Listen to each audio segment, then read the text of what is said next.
Olá, pessoal! Nessa aula de hoje, nós iremos abordar o tema freios. Iremos abordar em específico os freios de sapatas simples e duplas externas, tá ok?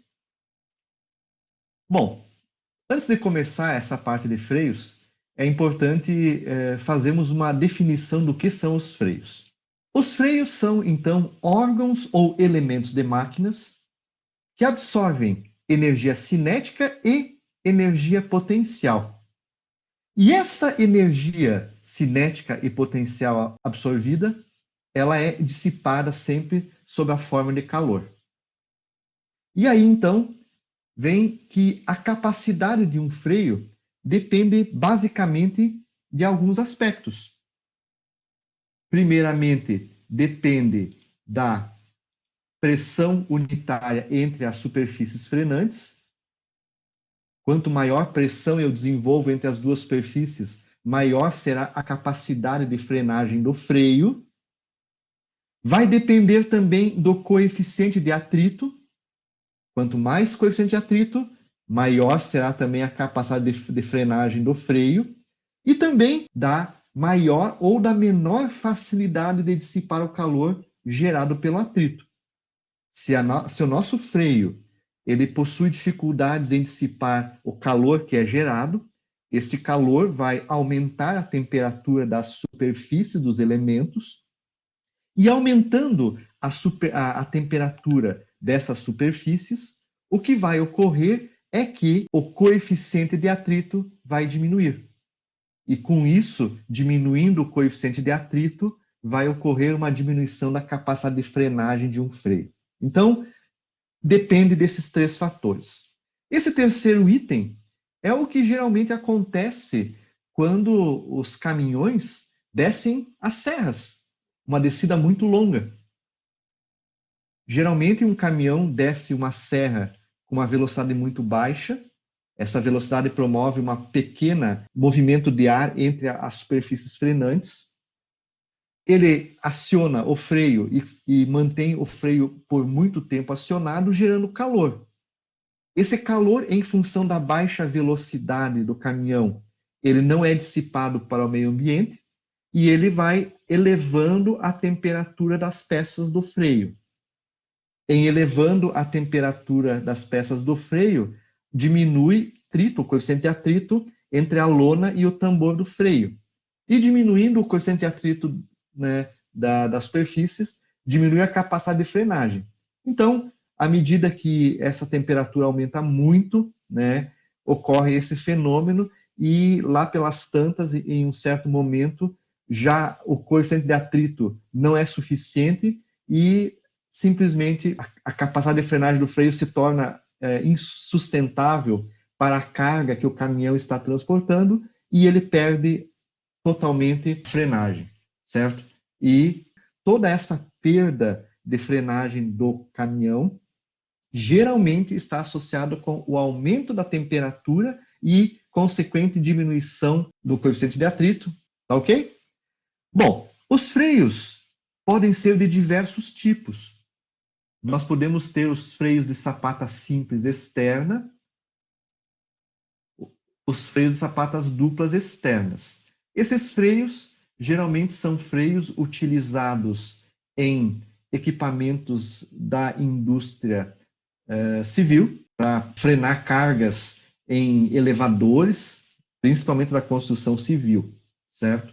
E eles podem ser simples e duplos. Podemos ter também freios de sapatas duplas internas, que geralmente são os freios automotivos, onde há um tambor e dentro desse tambor há as sapatas com as lonas de freio que entram em contato na superfície interna do tambor e promovem, então, a frenagem do sistema. Geralmente, os freios traseiros dos veículos, certo, são desse tipo.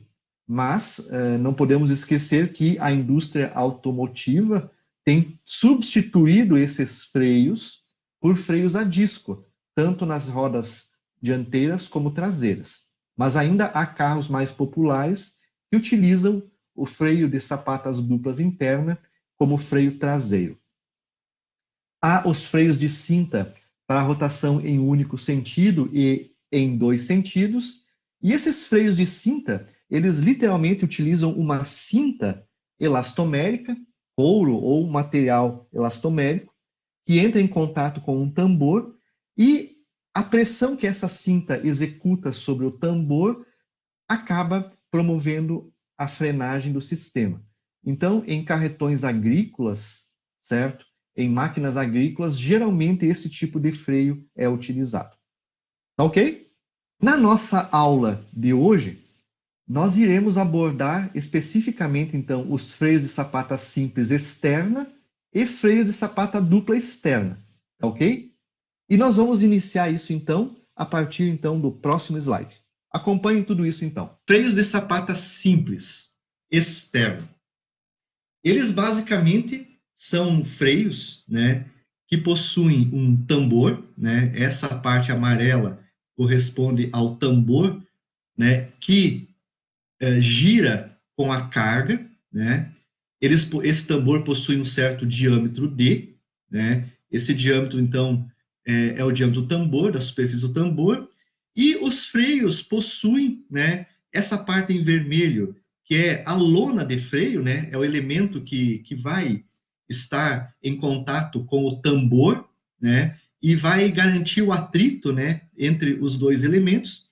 E geralmente eles possuem, então, uma sapata, esse elemento aqui, então, é a sapata, e uma alavanca, onde a função da alavanca vai ser amplificar a força. Nós vamos aplicar nesse item aqui uma certa força, né? E essa força, por meio da alavanca, vai ser amplificada. Quando eu aplico essa força F, vai acabar aparecendo aqui nessa região aqui, uma força normal, né, que é uma força maior que a força F, então acaba amplificando a força, tá? E essa força normal vai ser responsável pela frenagem, a partir do atrito entre a lona de freio, a vermelha, e o tambor de freio, a partir do coeficiente de atrito entre os dois, né, vai aparecer uma força de atrito, e essa força de atrito vai ser responsável, então, pela frenagem do freio. Vai aparecer aqui uma força de atrito, né, uma força de atrito, e essa força de atrito vai ser responsável, então, pela frenagem do freio, tá? Então, nesse caso, esse freio, ele é chamado freio de sapatas fixa, né? Porque a sapata, então, aqui embaixo, ó, ela está fixamente aderida à alavanca, ó, tá? É como se ela tivesse soldada aqui na alavanca na parte inferior, né? Então, quando ela se movimenta, veja que toda a sapata se movimenta, gira em torno em torno do ponto O aqui, que é a origem, tá? Ocorrendo, então, né, a frenagem. Então, a gente vai ver que quando ela é rigidamente, né, essa parte aqui, essa parte aqui, ó, em função, né, de ter um raio de giro maior em relação ao centro O, né, ela vai se desgastar mais do que essa região aqui, ó, tá? Aqui, nós vamos ter um desgaste maior do que nessa região, porque o giro desses pontos em relação ao ponto O é maior, né? Então, vai ter essa condição. Há também, além da sapata fixa, há a sapata articulada, tá? Essa sapata articulada é uma condição, né, que justamente para minimizar aquele desgaste que vai ocorrer num dos lados da sapata, né? A sapata, então, ela é articulada nesse ponto da alavanca, ó, tem um ponto de articulação, né? E essa articulação, então, provoca, né, um movimento, quando eu aplico a força F, a estrutura ela se ajusta ao raio do tambor, né? Então, quando nós aplicamos a força, a sapata vai se movimentando ali durante o movimento e vai se ajustando à curvatura, né? Vai ter daí um desgaste mais ou menos igual em toda a região da sapata. Toda ela vai entrando para dentro do tambor, né? À medida vai se desgastando, né? À medida que o movimento vai acontecendo, tá?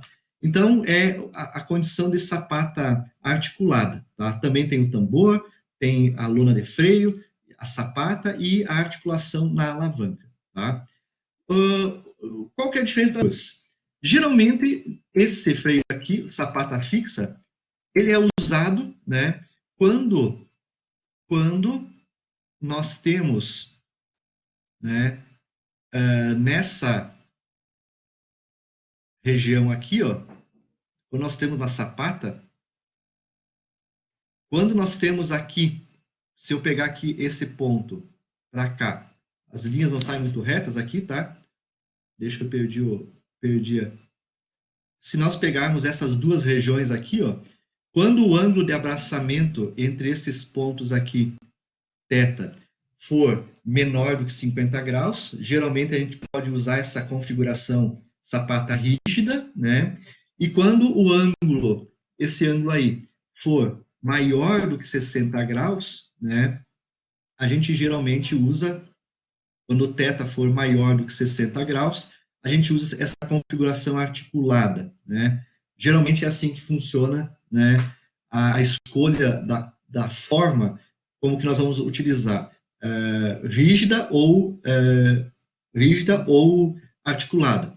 Claro que a articulada vai ter mais componentes mecânicos, né? E como consequência vai ser mais cara do que a rígida, né? Então, nós podemos escolher entre um e outro, mas dessa escolha vai aparecer os desgastes aqui que vão ser diferentes, né? Ou não, conforme o caso, tá?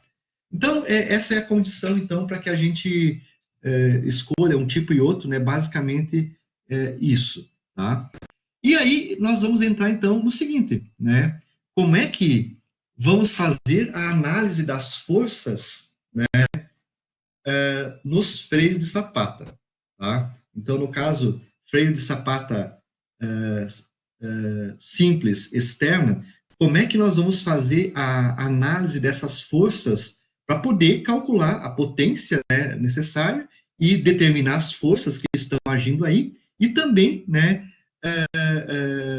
calcular os tamanhos dos eixos e assim por diante das coisas que fazem parte, dos elementos que fazem parte desse sistema, tá?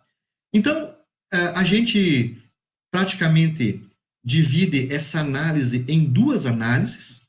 Uma das análises envolve, dessa análise vão surgir várias forças, né? Essas aqui são as forças que vão estar agindo sobre o freio, né?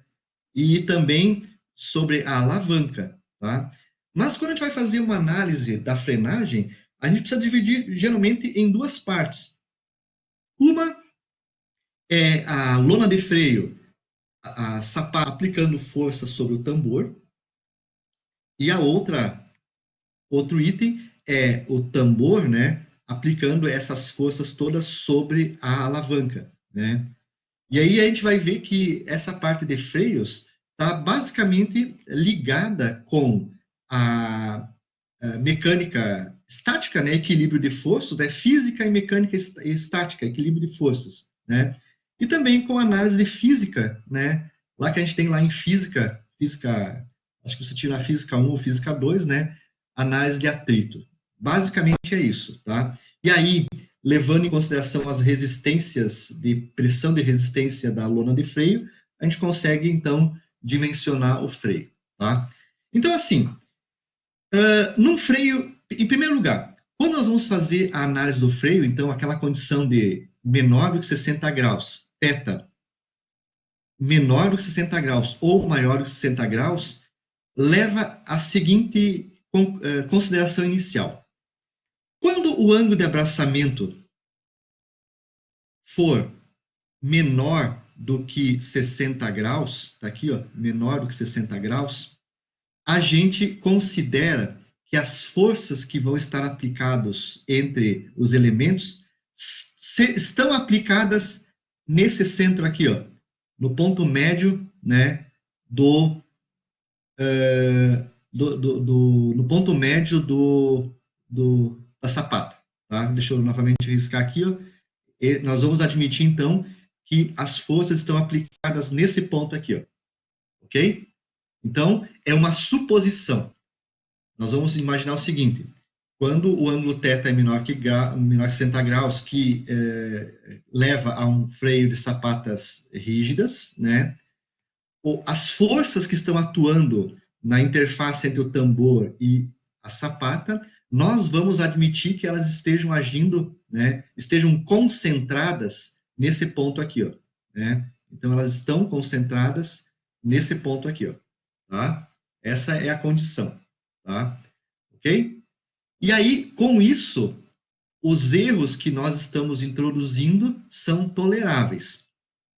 Vejam que, supondo que as cargas estejam agindo nesse ponto, nós estamos admitindo erros de cálculo, mas esses erros de cálculo são toleráveis. O nosso modelo vai admitir certos erros, mas esses erros são pequenos, né, frente às forças que são envolvidas. Tá? Então, vamos supor, então, que as forças estão todas elas agindo aqui. Ó. Eu tenho uma normal, a força de atrito, e uma força peso, que corresponde ao peso de todo esse conjunto de alavanca e lona de freio. Tá? Então, nós estamos supondo que todas essas forças estão agindo neste ponto aqui. Tá? Bom, para nós, então, entendermos o que são essas forças que estão agindo aqui, né, temos que voltar um pouquinho para trás, lá na física. Né? Vamos voltar lá na física um pouquinho e lembrar daquilo que nós estudamos em física, que era aquele bloquinho que tem uma certa massa, né, um certo peso, e esse bloquinho se movimenta em cima de uma superfície que tem um certo coeficiente de atrito, né? Lembra de física? Né? Então, nesse caso, né, imagine o seguinte, esse bloquinho, que vamos imaginar que ele corresponde à sapata, ó, ele é a nossa sapata aqui, ó, do freio, tá? Então, vamos imaginar que esse bloquinho seja a sapata e que essa superfície seja o bobo de freio, né? Só que aqui ela está representada como uma linha reta, né? Uma superfície plana, mas o tambor tem uma superfície circular, tá? O que acontece o que acontecia lá nesse bloquinho na física, né? Quando nós aplicávamos uma força normal, que era o peso do sistema aqui, né? O peso, né? Nesse caso lá na física era o peso. Então, quando eu aplicava uma força normal, né?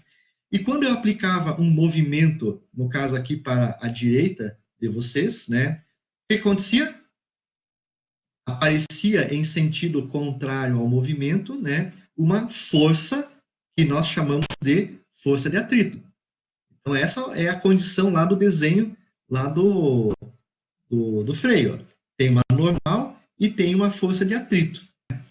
E essa força de atrito, ela era calculada, né, a partir do coeficiente de atrito F vezes a normal. Então, o coeficiente de atrito que existe entre os dois elementos, né, entre o material do bloquinho e o material aqui do piso, né? Esse coeficiente de atrito, né? Aqui nós vamos chamar de F. Lá na física vocês usavam o Mi, né? Como coeficiente de atrito, né? Aqui a gente vai usar o F, porque em elemento de máquinas, todos os livros de elemento de máquinas, né? Tratam isso como friction, né? Coeficiente de atrito, né? Então, a gente vai usar aqui o F como sendo o Mi, né, que é o coeficiente de atrito, né, entre os materiais sapata, lona de freio e tambor. Tá? E aí, então, aparece essa força, né, que é justamente a força de atrito.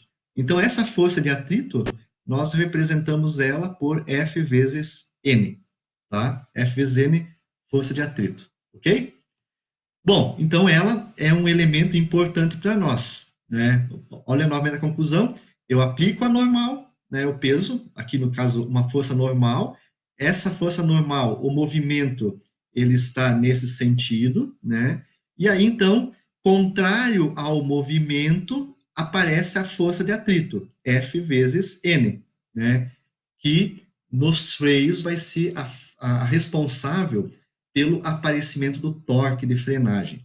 Tá? Então, a base toda é física. Tá? E se nós voltarmos, então, agora para o nosso freio, vão aparecer essas forças. Ó, tá? Então, essas forças aqui. Ó. O W é o peso. É o peso, né? É o peso da alavanca mais a sapata. A gente sabe que tudo isso, quando o sistema é grande, tem um certo peso, e esse peso às vezes é grande, né? Então, muitas vezes eu preciso levar em consideração também o peso da sapata na hora de fazer os cálculos, tá? F é a força externa que é aplicada na alavanca. Essa força externa pode ser uma força manual, pode ser uma força gerada por um sistema pneumático, pode ser uma força gerada por um sistema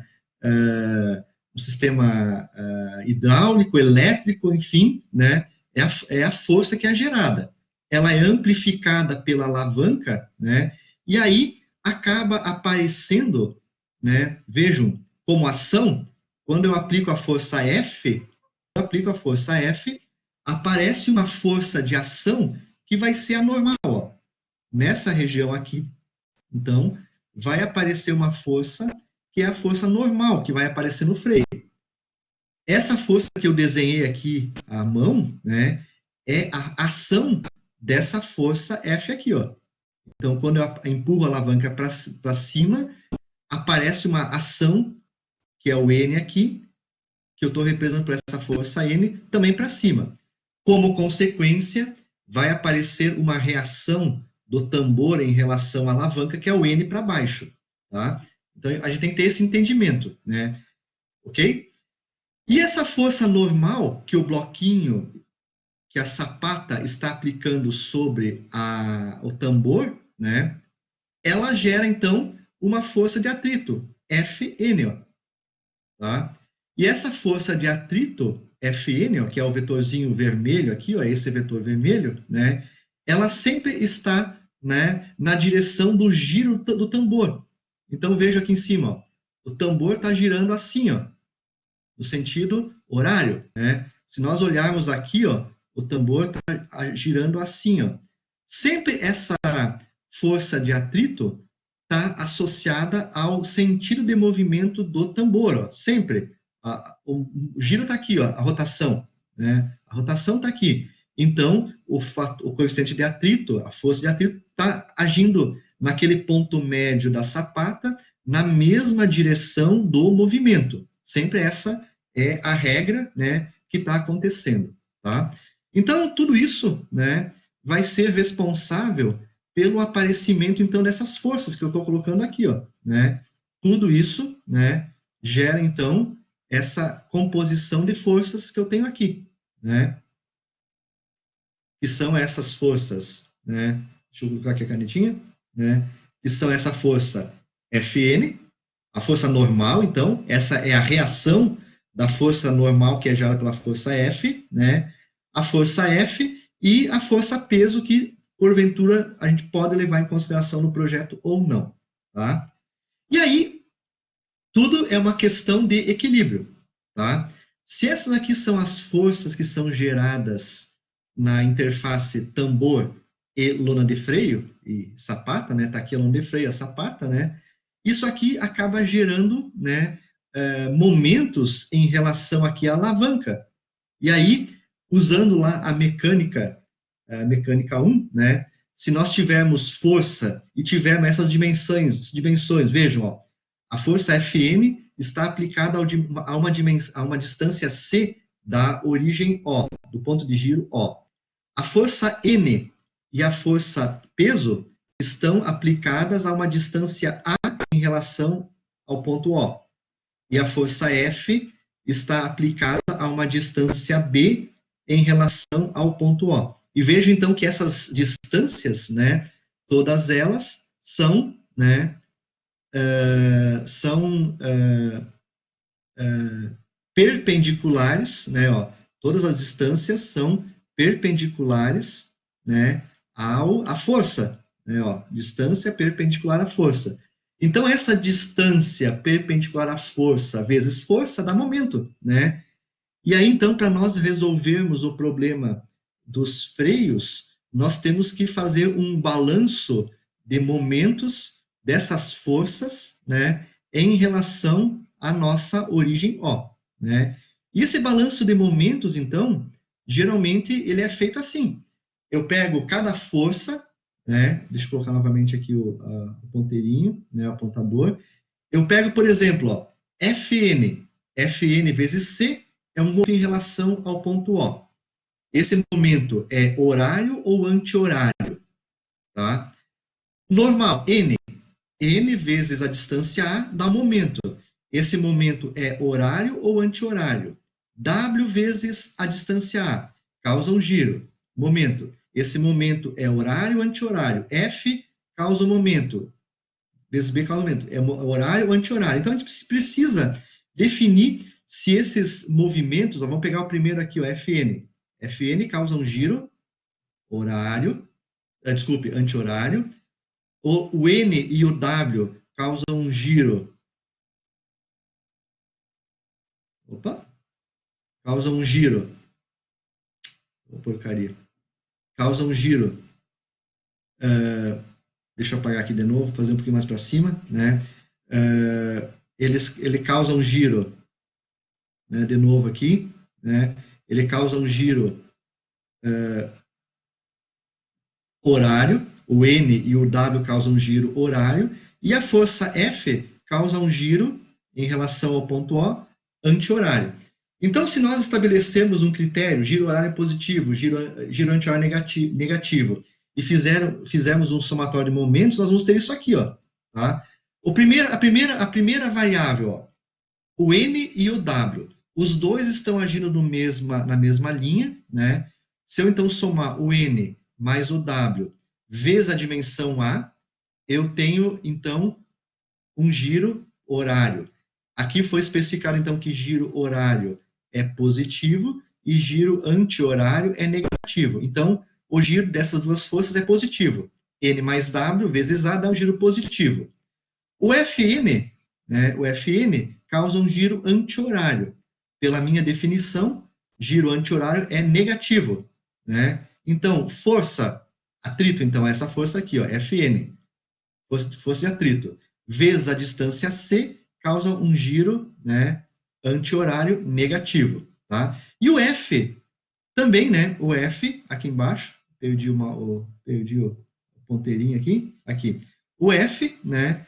Ela causa um giro anti-horário. Então, também é um giro, né? É um giro negativo. Força vezes B. São essas as forças que tem, igual a zero. Então, isso gera uma equação, né, de equilíbrio, para nós podermos calcular, no caso, a força F. Tá? E aí, então, né, essa força, né, se nós pegarmos, então, essa equação aí, né, com os devidos giros, né, chegamos, então, a essa condição. Ó, né? Se nós pegarmos e isolarmos o F, né, então eu pego isso aqui, passo isso aqui para o outro lado da igualdade, fica positivo vezes B. Faço essa subtração, divido por B, nos dá a força F necessária para atuar, para gerar uma força N. Essa expressão aqui, ela nos dá essa condição aqui, ó.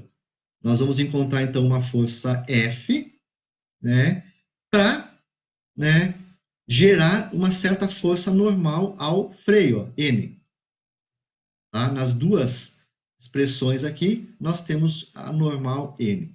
Então, se eu souber a força normal N, o peso e as dimensões do freio, eu sei como calcular a força F, que deve ser aplicada aqui por algum elemento externo.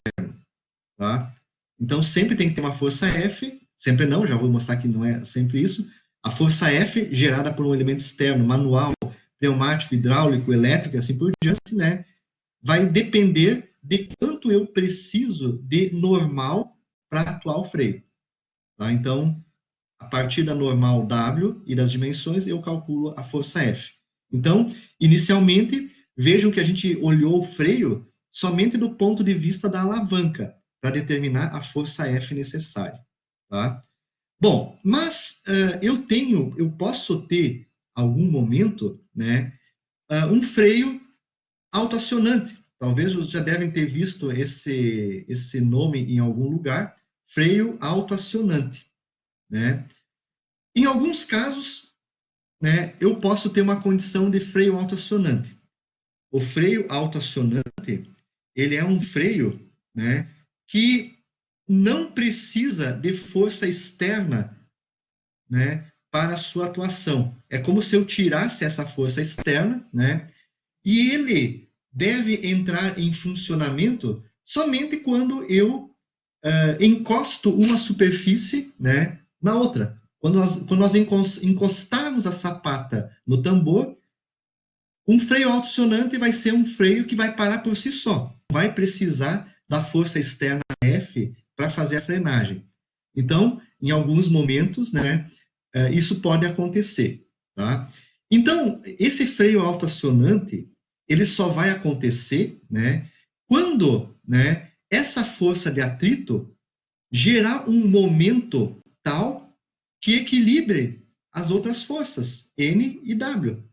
Tá? Então, quando essa força de atrito Fn criar um momento, né, e esse momento for superior ao momento devido à força N e da força W, tenho a condição de autoacionante. Ou seja, nessa equação de cima, se eu pegar e riscar isso aqui fora, tirar isso aqui fora, né, e igualar a zero, então, a expressão, tá? Se eu pegar a expressão aí e igualar a zero, então, vou ter uma expressão, ó, tirei essa expressão, ficou só o N, o W, o A, o F e o N, tá? E as dimensões. Então, se eu pegar essa expressão aqui e igualar a zero, sem a força F, nós vamos ver que para o freio ser autoacionante, ó, né, vai aparecer isso aqui, ó. Deixa eu dar uma riscadinha aqui, ó, né? Deixa eu achar o meu, né? Se eu tiver, então, essa condição, ó, N mais W, né, vezes A, é igual, então, eu vou passar essa expressão aqui para o outro lado, igual a F vezes N vezes C. Tá?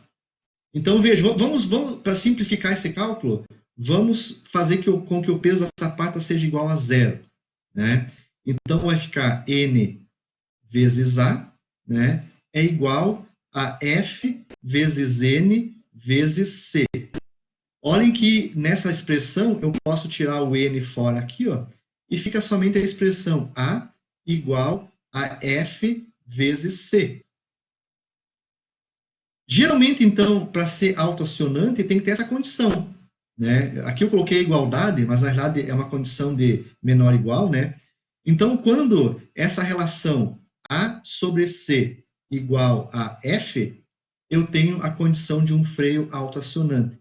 Como é que eu faço isso? Geralmente eu pego a dimensão C e aumento ela. Então, olha aqui no desenho da figura aqui, ó. Se eu pegar o C, deixa eu botar em vermelho aqui, ó, em vermelho. Se eu pegar a dimensão C e aumentar ela, ó, se eu pegar então a minha alavanca e aumentar ela, se eu fizer essa dimensão tão grande quanto necessário, de novo aqui, né? Se eu fizer aqui o ponto dela, se eu aumentar essa dimensão C, né? Se eu aumentar a dimensão C, eu consigo então tornar o freio autoacionante.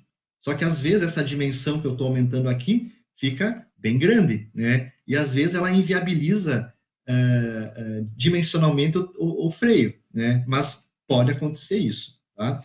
Então, nessa condição, né, nós temos o seguinte, deixa eu apagar um pouquinho tudo isso, temos a condição de frenagem, que é a condição, então, ó, que nós vamos ter quando, né, quando isso aqui, deixa eu apagar um pouquinho tudo isso aqui para poder colocar quando acontecer isso aqui, então, quando aquela expressão for menor ou igual a zero, então, nós vamos determinar, então, aqui, a partir de uma desigualdade, então, quando A sobre C for menor do que F, vai ser a condição, então, que eu preciso para ter um freio autoacionante. E isso vai ser conseguido, então, sempre, né, aumentando a dimensão C. Né? Quanto maior for a dimensão C, talvez seja uma das poucas que eu consiga mexer, né, significativamente. Quanto maior for a dimensão C, aí eu consigo chegar nessa desigualdade. E aí consigo, então, ter um freio autoacionante. Tá? Então, basicamente, essa é a condição, né, que eu tenho para um freio ser autoacionante. E essa, então, é a lógica para a determinação dessas forças. Tá? Bom, a força F, então, só para resumir, gera uma força normal nesse sentido, então. Essa força normal tem sua reação pelo tambor, que é o N, que é esse aqui, e essa normal, então, gera a força de atrito. Aí todos os elementos necessários aí, tá? Mas, gente, eu quero fazer uma pergunta para vocês. A direção dessa força está certa aí, a força Fn? Se nós voltarmos aqui um pouquinho, tá certa a direção dessa força Fn aí ou não? O que vocês acham? Deixa eu apagar enquanto vocês estão respondendo aí. Não tá certo, Adriano? Não?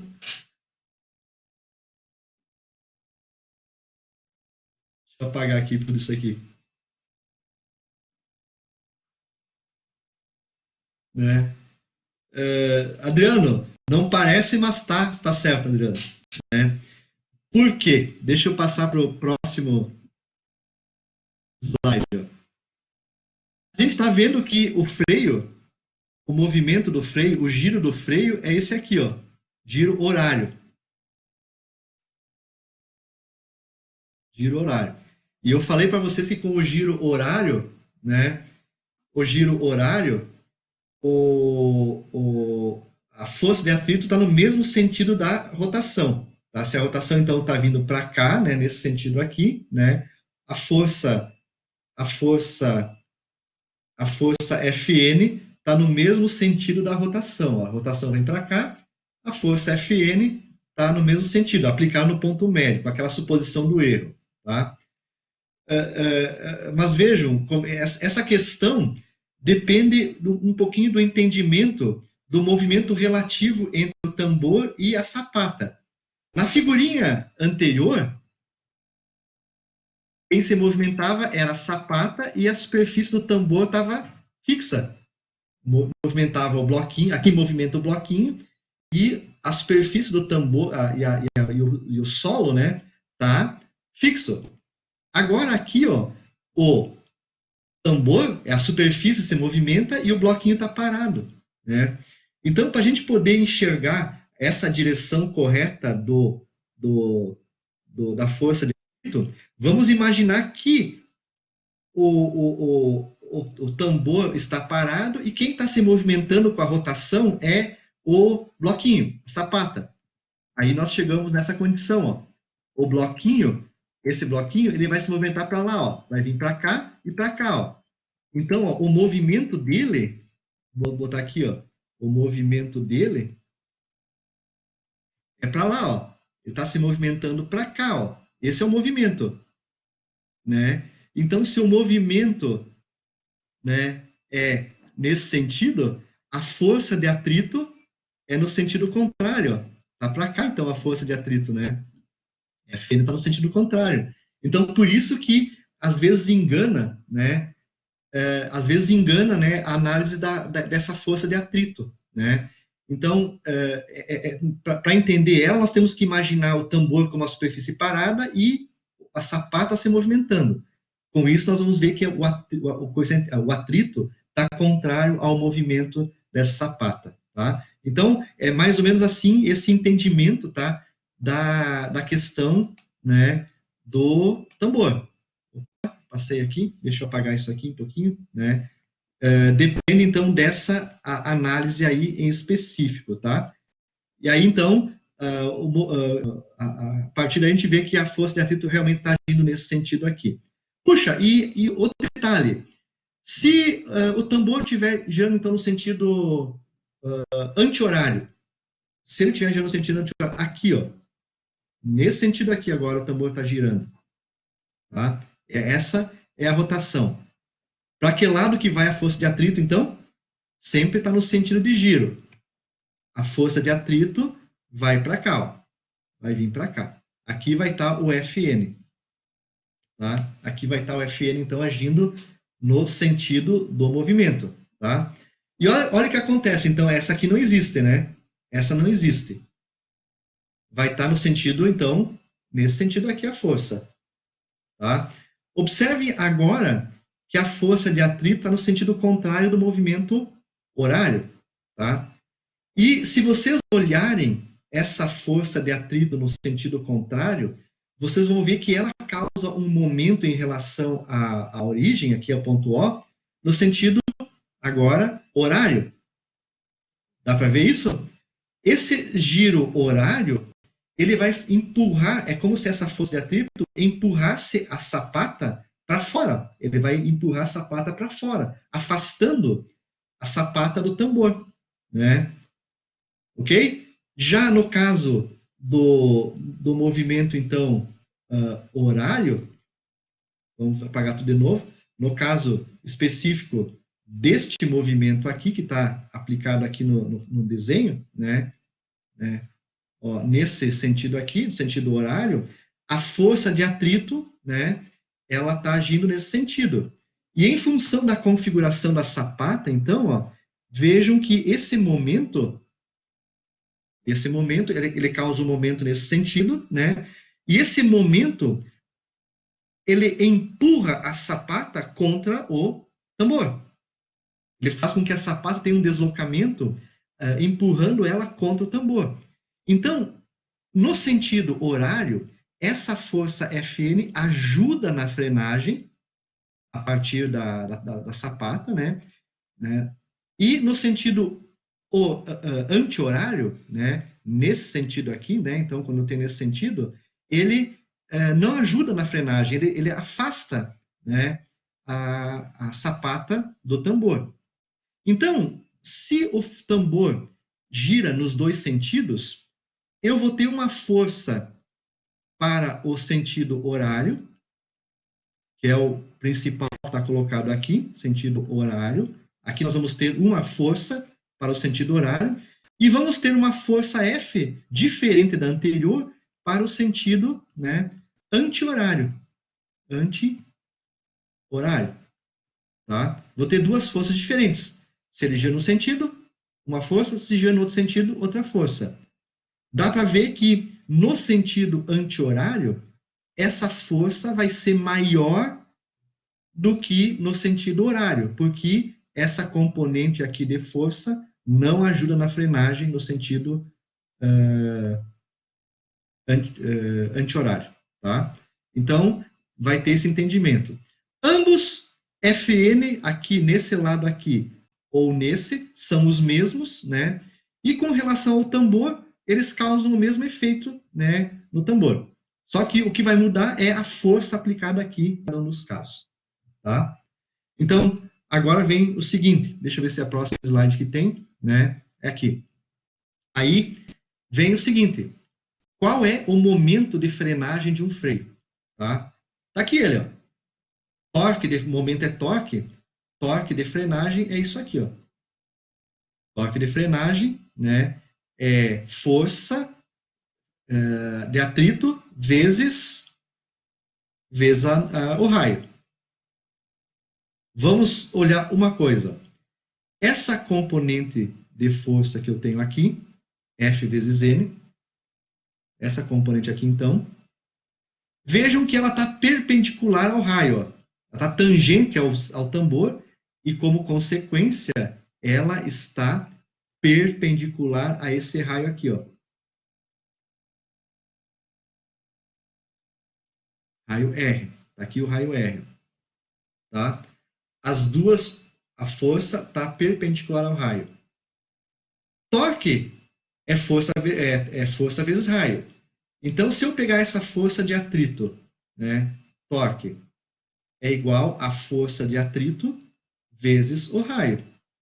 Como a força de atrito é o coeficiente de atrito vezes normal, eu tenho que o torque de frenagem, então, é força de atrito vezes o raio R. Aparece, então, o torque de frenagem. Tá? Se eu relacionar o torque e rotação, torque em Newton vezes metro, e se eu associar aqui rotação em radianos por segundo, RPM transformar para radianos por segundo, né? Se nós pegarmos torque vezes, aqui no caso é velocidade angular, né? W, torque vezes W, né? isso aqui vai dar potência de frenagem. Então, a potência vai ser Newton vezes metro, vezes radiano por segundo, né? Vai nos dar, então, a potência em watts. Então, se eu ligar o toque de frenagem com a rotação do tambor, eu calculo a potência de frenagem do sistema. Na realidade, a gente parte daí. A gente parte de uma necessidade, né? Como é que é feito todo o cálculo do freio? Agora vamos explicar essa condição. A gente parte da potência necessária de frenagem, o veículo está se movimentando a tantos quilômetros por hora, deve parar em 30 metros. Então, você pega aquela inércia de movimento vezes velocidade em metros por segundo, transforma em potência watts. Liga isso lá na rotação da roda, tá? Esse torque lá na rotação da roda, tá? E aí você faz o cálculo do sistema. Então, para fazer o cálculo numa abordagem de freio, a gente geralmente parte da seguinte situação. Deixa eu apagar aqui. A gente parte do torque. Não sei porque não apaga tudo junto. Deixa eu apagar aqui um pouquinho. Nós partimos do torque. E do torque, nós vamos para frente. Como é que é feito o cálculo? Assim, ó. Imagine que eu tenho, então, um torque de frenagem necessário. Deixa eu voltar aqui com a canetinha. Eu tenho um torque de frenagem. Cadê ela aqui? Perdi. Aqui. Eu tenho um torque de frenagem necessário. Torque T. Eu acho que aqui está sobrecarregando aqui o meu computador. Está ficando lento, né? Imagine, então, que eu tenho um torque de frenagem, um torque T, que eu quero parar. Então, eu tenho, vamos imaginar, um certo torque, 1000 Newton vezes metro. Vamos imaginar, só para representar, que isso aqui seja um raio de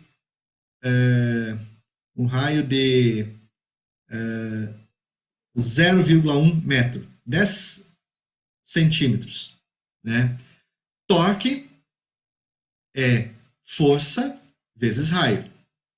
Então, imagine que eu tenho um torque de 1000 Newton metro.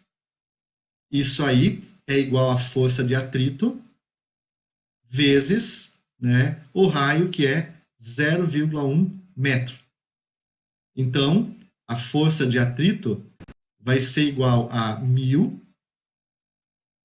Newton vezes metro, dividido por 0,1 metro.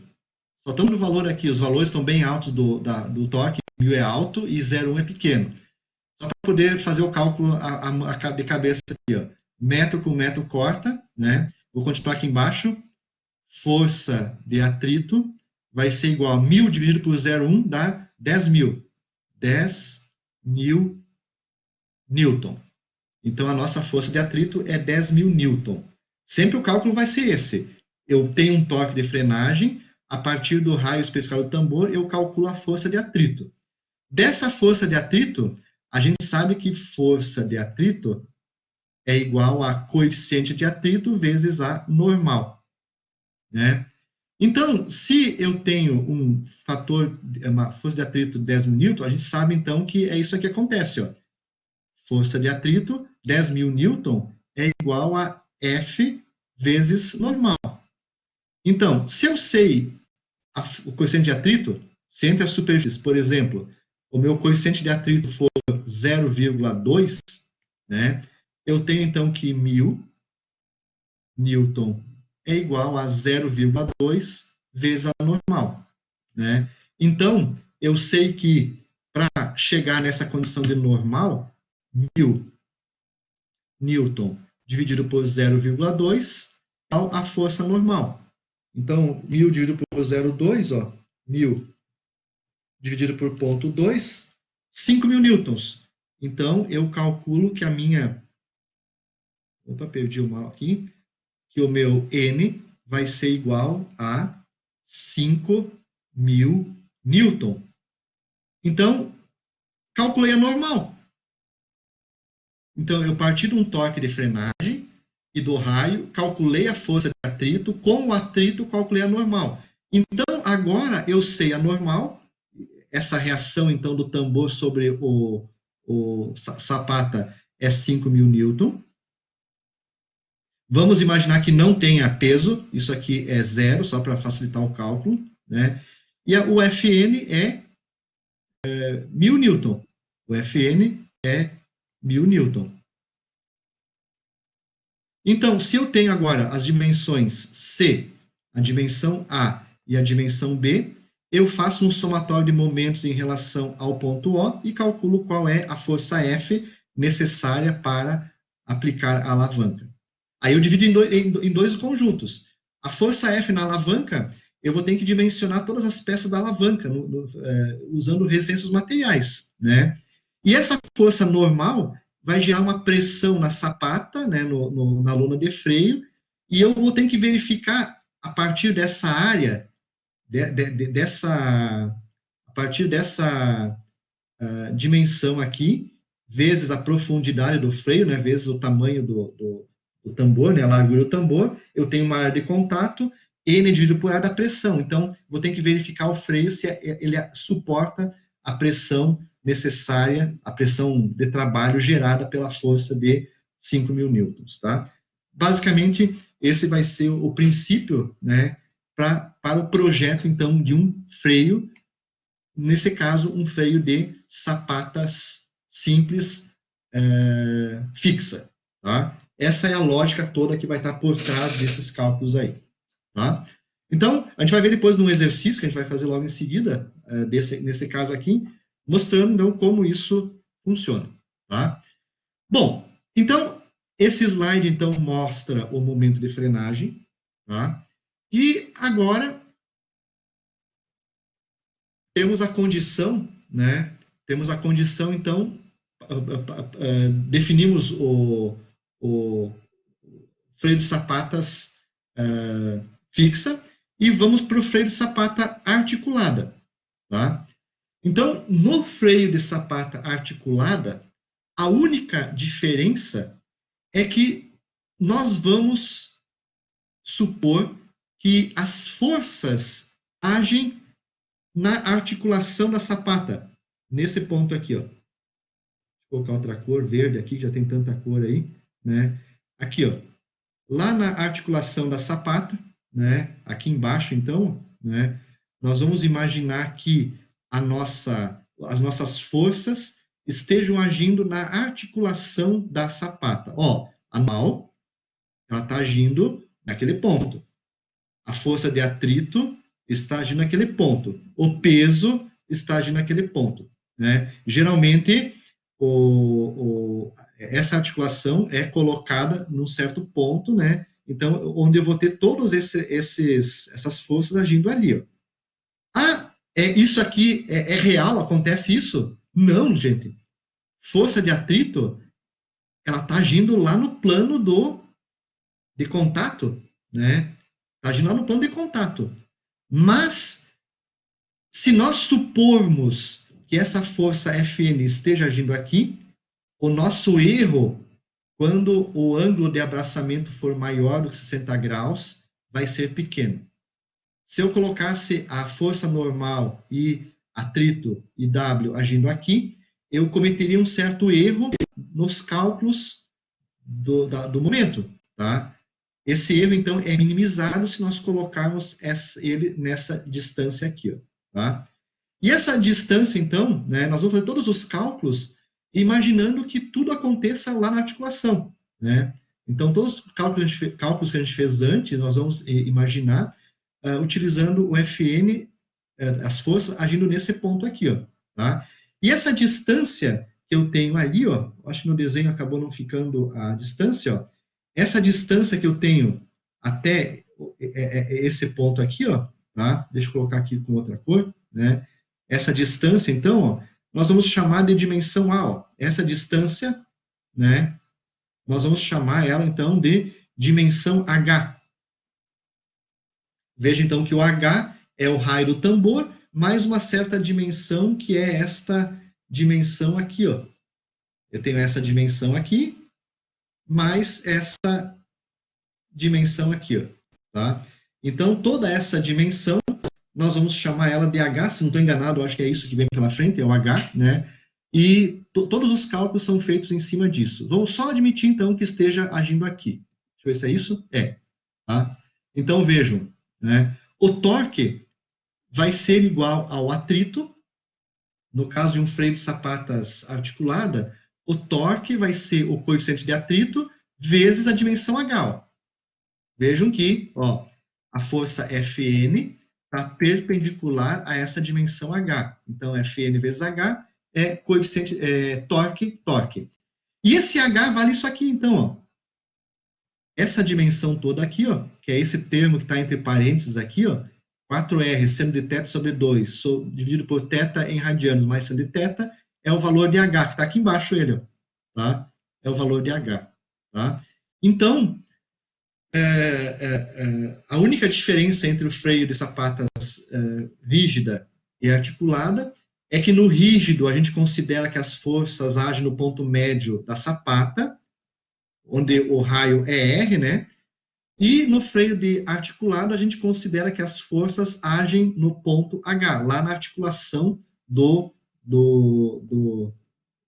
da sapata, tá? Essa é a única diferença, né? E os erros que acontecem aí são pequenos, né? Então, se nós fizermos essas duas considerações das forças agindo nesses pontos, o erro de cálculo é pequeno. Ou seja, o modelo que nós estamos utilizando para o nosso cálculo apresenta um certo erro, e esse erro dentro da engenharia mecânica é tolerado. Essa é a ideia. Por quê? Eu falo isso que tem um erro. Porque, na prática, a força é distribuída ao longo da área da sapata, e não acontece uma força concentrada única. Na realidade, ela é distribuída ao longo da sapata. Tá? E aí, então, né, o modelo correto, ele consideraria, né, que essa força ela esteja distribuída ao longo da superfície da sapata. Mais ou menos seria alguma coisa assim, ó. Essa normal, ela está aplicada numa certa área. O modelo da física, lá do bloquinho com a força de atrito, ele desconsiderava a área de contato, né? Não tem área, né? Mas na prática existe uma área de contato, existe uma superfície de contato. E aí, então, na prática, essa normal, vou colocar aqui ela em azul, né? Só para representar, essa normal, ela está agindo aqui, ó. Ela é distribuída, vou chamar aqui, não, o azul não vai dar, deixa eu colocar outra cor, o verde. Essa normal, ela está distribuída ao longo dessa superfície de contato aqui, ó. É como se eu pegasse essa força normal e dividisse ela em outros tantos elementos pequenininhos, e ela está aplicada nessa região aqui, ó. Vamos chamar aqui de N', uma normal distribuída ao longo do contato, né? E aí, então, para cada uma dessas N', vejam que todas elas são N' tão radiais, todas elas são radiais ao raio do tambor, né?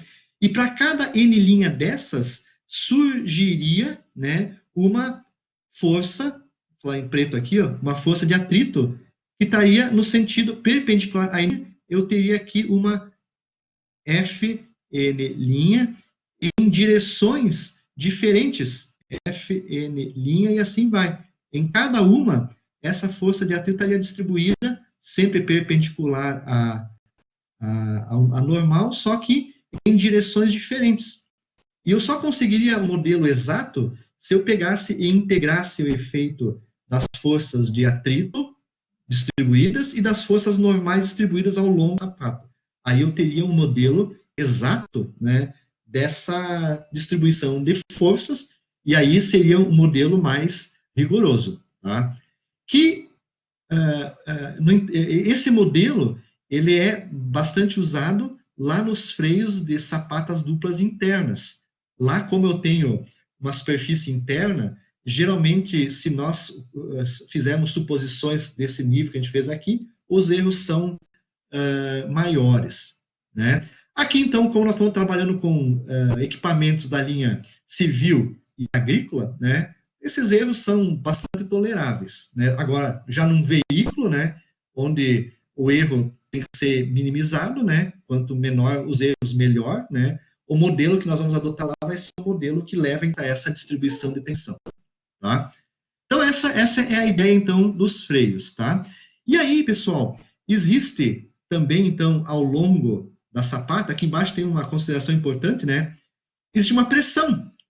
Existe uma pressão que varia ao longo da sapata, tá?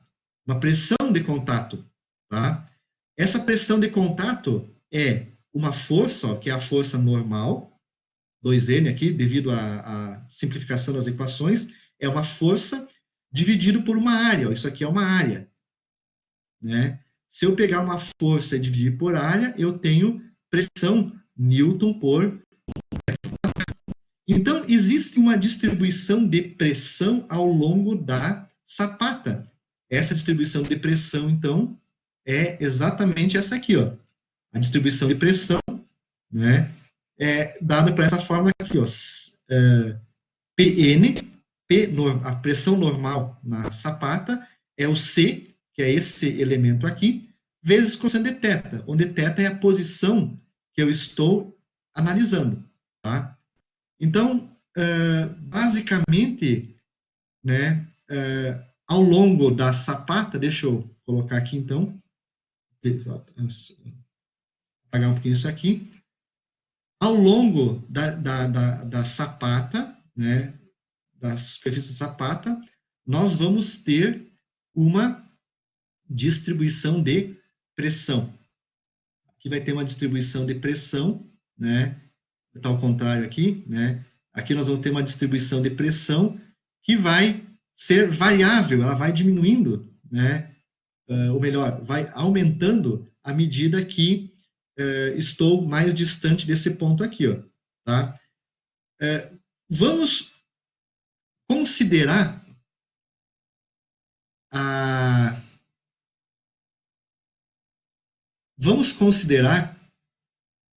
um freio de sapatas rígida. Tá aqui, ó. Uma explicação sobre o desgaste uniforme e pressão variável nos freios, né? Então, detalhe assim, ó. Se eu olhar um freio, desculpe, aqui está com uma sapata articulada, considerando uma sapata articulada. Deixa eu achar o meu ponteirinho aqui. A nossa sapata está articulada nessa posição. Deixa eu trocar a cor, né? E o tambor de freio. Aqui o tambor de freio girando. Quando nós vamos usando o freio, essa sapata vai se deslocando para dentro, né? Então, imagine um freio novo. Eu tenho essa superfície aqui da lona de freio. Imagine que com o passar do tempo ocorreu um desgaste e esse freio ele acaba desgastando e ele vai entrar para dentro do tambor mais ou menos dessa forma. Dá para ver aí? Ó, ele então entrou, o desgaste vai retirando material da lona de freio e quanto mais desgaste, mais para dentro ele fica, né? Quando em contato com a superfície do tambor. Arranjar o material da sapata se dá de tal modo que o raio de curvatura da mesma permaneça constante e igual ao do tambor. Ou seja, o raio de curvatura da sapata sempre vai se dar, no caso da articulada, mantendo-se constante e igual ao do tambor. O raio da sapata fica igual ao do tambor. Se nós retornarmos a sapata para a posição inicial, aconteceu isso aqui, ó. Olha como é que ficou o desgaste da sapata ao longo do tempo, tá? Ficou assim. Então, vocês vão notar que, em função disso, vejam que nessa região aqui, ó, o desgaste foi maior. Eu tive um desgaste radial, né? Nessa outra região, isso aqui é um desgaste, então, horizontal, é um desgaste radial. Mas observem que um pouquinho para cima, lá, uma outra posição, o desgaste radial foi esse ali, ó, o vermelho. Numa posição mais afastada lá, mais distante, o desgaste radial é aquele vermelho, ó. Então vejam que o desgaste ao longo, deixa eu ver aqui, onde é que está aqui? O desgaste ao longo da posição da sapata vai diminuindo quanto maior for esse ângulo, que é o ângulo, acho que é φ que eu coloquei ali, ângulo φ, né? Aqui eu tenho o ângulo φ zero e à medida que eu vou afastando esse ângulo, né, vou aumentando o ângulo φ. Quanto maior o ângulo φ, menor é o desgaste radial que ocorre na superfície do tambor, da lona de freio. Tá? Então, qual que é a consideração que você tem em função disso? Deixa eu apagar esses risquinhos aí. Qual que é a consideração que você tem com relação a isso? Se o desgaste radial é variável, a única explicação para que o desgaste seja variável é que a pressão seja também variável. Tá? Ou seja, se o desgaste aqui é grande, quer dizer que aqui eu tenho uma pressão grande. Se aqui o desgaste é um pouco menor, a explicação é que eu tenho uma pressão normal aqui um pouco menor. Pressão normal. Se aqui eu tenho um desgaste pequeno, quer dizer que a pressão que está atuando aqui é pequena. E isso, então, cria, né, ao longo, então, desse ângulo aqui, né, existe uma variação de pressão. Então, a pressão máxima, ela sempre ocorre nessa região aqui, ó, onde eu tenho desgaste máximo. Aqui ocorre uma pressão normal máxima. E depois ela vai diminuindo ao longo desse ângulo φ aqui, ó. Estou colocando esse ângulo aqui, ó, tá? E aqui em cima eu tenho uma pressão pequena, certo? Então, a pressão ao longo da superfície da sapata é máxima nesse ponto e vai diminuindo à medida que eu me afasto dela. Então, se eu quiser dimensionar a sapata, né, eu preciso dimensionar para essa pressão máxima que ocorre nessa região aqui, para essa pressão máxima aqui. Tá? Então, essa é a explicação, né, da pressão ser variável ao longo da sapata. Tá? E aí, então, né, deixa eu ver se... aqui eu tinha já colocado, deixa eu colocar então. Então, com essa variação, então, nós vimos aí, então, ó, a pressão, então, é variável, né? Vejam que é variável. E a pressão, então, ao longo da sapata vai crescendo até esse ponto aqui, onde ocorre o máximo valor, né? E a pressão, então, é dada por essa expressão aqui, ó. A pressão normal na sapata é o C vezes o cosseno de φ, onde φ é, então, essa distância aqui que eu estou analisando, né? A distância que eu estou analisando ao longo ao longo do comprimento da sapata, tá? E esse C, então, ó, esse C, né? Aqui é cosseno, né? Esse C, então, né? Ele é dado por essa expressão aqui, então. Deixa eu voltar lá ao slide inicial, ver todos os slides, lá na frente. Ele é calculado, então, por essa expressão aqui, ó. O C, então, voltamos para cá, né? Vejam aqui, então, essa consideração aqui, ó. Pn é igual a C vezes cosseno de φ, né? Lá de φ. E onde o C, então, vale isso aqui, ó. 2N sobre W vezes R sobre θ mais seno de θ. Então, com essa expressão aqui, essas duas juntas, eu consigo calcular a pressão ao longo da sapata e dimensionar ela, né? Cada material suporta uma pressão diferente. Então, eu posso escolher o material que eu vou usar ou, a partir do material que eu vou usar, calcular qual é a pressão máxima que eu posso ter aí. Tá? Então, essa mais ou menos é a ideia desse projeto, então, de sapatas simples, tá? Tanto a sapata rígida como a sapata articulada podem ser dimensionadas. No caso de sapata articulado, então, vale essa expressão aqui para o cálculo da pressão ao longo da sapata. Tá? Bom, temos algumas aplicações, né? As aplicações de freio são bastante vastas, você sabe, né? Esse aqui foi eu só coloquei aqui, já está nos meus slides há um tempo, né? Foi um projeto que foi feito com um aluno do TCC. Ele fez um projeto de um freio para uma turbina hidráulica, né? E basicamente o projeto dele consistiu nesse dimensionamento aqui dessa parte aqui de baixo, né? Onde ele colocou lá no volante da máquina, né?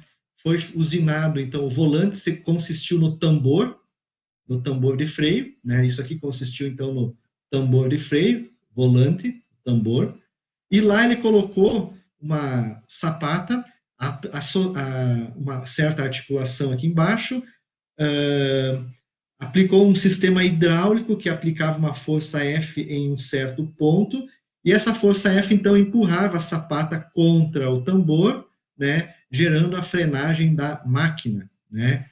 Então, quando houvesse uma queda de energia, que geralmente a turbina dispara, né? Então, nesse momento, atua esse sistema de frenagem para parar o mais rápido possível, né, a sapata. Tá? Então, foi um trabalho, né, que foi feito e, infelizmente, a gente perdeu esses trabalhos aqui, não existem mais na biblioteca, que a biblioteca acabou eliminando os trabalhos, e na época a gente não tinha esses documentos em PDF, né, acabamos perdendo, então, os trabalhos que tinha do aluno, né. Mas foi um trabalho, então, que foi desenvolvido, então, por um aluno, né, aplicando exatamente esse recurso de lições que nós tratamos aí pela frente, aí para trás, tá?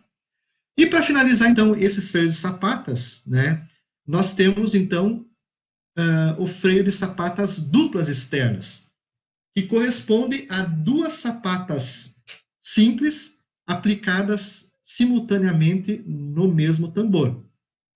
Com esse sistema de sapatas duplas, praticamente a gente consegue quase que dobrar a capacidade de frenagem do sistema, mas não dobra, quase dobra, tá?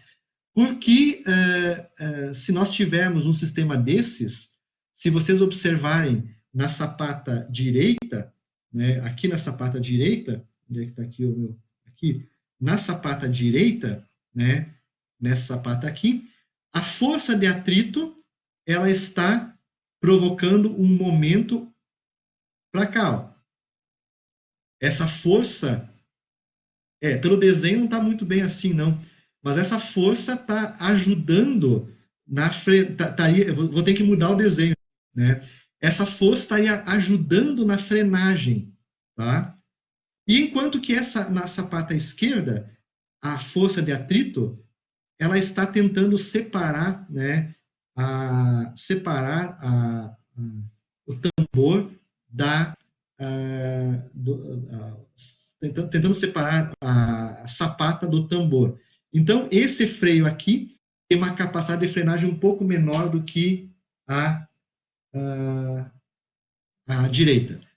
Nesse caso, admitindo a rotação no sentido horário, esse freio tem uma capacidade de frenagem, esse lado tem uma capacidade de frenagem maior do que esse lado aqui. Tá? Qual que é a vantagem dele, então? Nós quase duplicamos o esforço, então, deixa eu apagar aqui, nós quase duplicamos o torque de frenagem por ter duas sapatas, né? Não duplicamos por causa dessa diferença entre as forças de atrito, né? E principalmente, né, como a normal que vai ser aplicada aqui. Aqui eu tenho uma normal agindo nessa direção. E essa normal vai ser quase igual àquela outra normal. Praticamente o centro do tambor vai ter um equilíbrio de forças, né? Vai ter um equilíbrio de forças. E aí, né? Minimiza o tamanho do eixo do tambor. Nos casos anteriores, como há havia somente força num sentido, o tamanho do eixo vai ser, né, compatível com a força, com a flexão num só sentido. Já nesses casos aqui, então, como eu tenho força em dois sentidos, eu acabo equilibrando o momento fletor lá no eixo e minimizo o tamanho dele. Então, quanto a isso, então, valem as mesmas regras para o projeto de freio. A gente aborda cada lado como uma sapata simples, tá? E depois o torque de frenagem vai ser igual, então,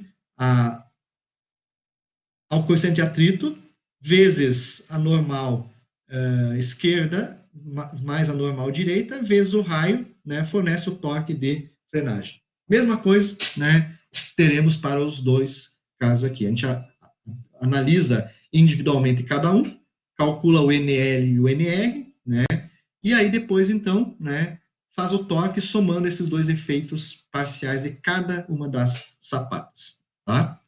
Se as sapatas forem articuladas, então aqui o desenho não está articulado, né? Mas se elas forem articuladas em algum ponto, tá? Se elas forem articuladas, vale a mesma regrinha do simples articulado. Suponho que as cargas estejam agindo na articulação, e aí, então, faço o cálculo levando em consideração a dimensão H, né? Que é essa dimensão aqui até a articulação, tá? Ok? Não muda praticamente nada da abordagem de sapata simples, tá? Serve, então, que freios basicamente envolve